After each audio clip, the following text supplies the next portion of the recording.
सबसे पहले सर मैं आपसे ही शुरुआत क्योंकि विश्राज जी करना चाहूंगी, क्योंकि अब औरंगजेब पर जो हम कह रहे हैं ना, इतिहास के पन्ने पलटते पलटते पलटते अब औरंगजेब के शासन से करीब हम 140 साल और पहले चले गए हैं और इतिहास के कुछ और पन्ने बदले गए हैं। लेकिन इतिहास को जिस तरह बताया जा रहा है, गद्दार शब्द का इस्तेमाल उनके लिए करना, आपकी टिप्पणी?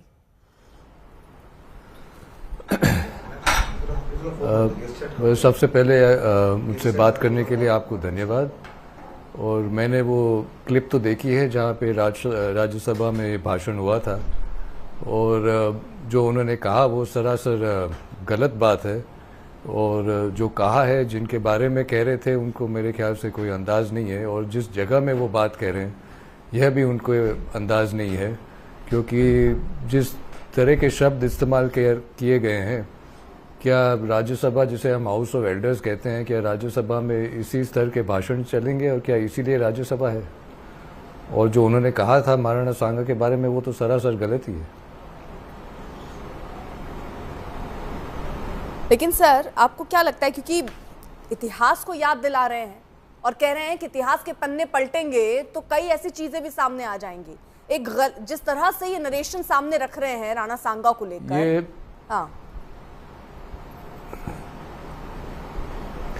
ये इतिहास को नहीं याद दिला रहे हैं, ये अपने मनगढ़ंत इतिहास है। ये इतिहास ये नहीं कहता है जो उन्होंने कहा है।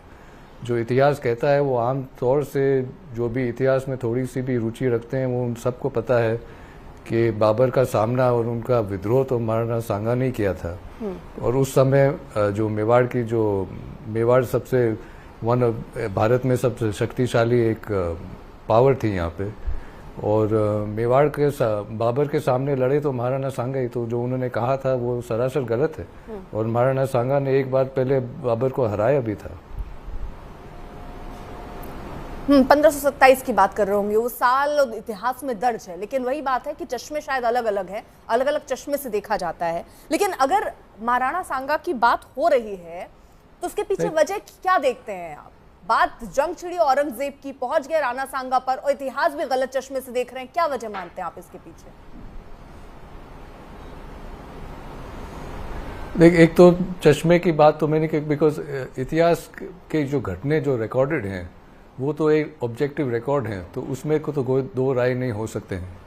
और जहाँ तक आप इतिहास में जो पुरुष हैं, महान पुरुष हैं या दूसरे पुरुष हैं जो इतिहास हमारे इतिहास में है, अगर आप आज के दिन उनके बारे में बात करेंगे, और ये देखा जा रहा है कि कुछ सालों से बार बार कभी किसी की बात हो रही है, कभी किसी और की बात हो रही है, और हमेशा एक तरह से एक कंट्रोवर्सी शुरू किया जा रहा है। तो इसके लिए मेरे ख्याल से there is no need for this, और ये करना नहीं चाहिए, क्योंकि इतिहास में जो महान पुरुष हैं उनसे हम प्रेरणा लेते हैं। और आज जो लोग राज्यसभा या लोकसभा या विधानसभाओं में बैठे हैं, उनको तो देश चलाना है, उनका ध्यान ज़्यादा एडमिनिस्ट्रेशन पे जाना चाहिए, और इतिहास को सही तरह से रिकॉर्ड हो। वहाँ तक तो बात सही है, लेकिन इन कंट्रोवर्सी को उठाने से कोई मतलब नहीं है। लेकिन सर, यहाँ सवाल के खिलाफ जो ये गलत बात करते हैं, there should be some action taken against them. हाँ, आप लोग क्या किसी तरीके के एक्शन की मांग करेंगे? क्योंकि ये सिर्फ बयान नहीं है, आप सदन में ये बयान देते हैं, आप तथ्य को तोड़ मरोड़ कर बयान देते हैं, आप गद्दार जैसे शब्दों का इस्तेमाल करते हैं। किस तरीके की कार्रवाई होनी चाहिए और आप क्या स्टेप उठाएंगे? यही मैं कह रहा था कि इसलिए जो राज्यसभा हाउस ऑफ एल्डर्स है, कि इस स्तर के भाषण के लिए राज्यसभा बना है। And I think there are rules of procedure के कुछ जो गलत तरीके से बात किया जाए, देयर हैज टू बी कोई ना कोई एक्शन उनके खिलाफ जरूर लेना चाहिए। एंड ये जो शासन है और जो रूल्स ऑफ द हाउस है, उसके अंदर लेना चाहिए।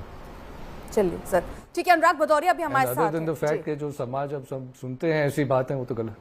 जी, शुक्रिया सर आपका हमारे साथ जुड़ने के लिए।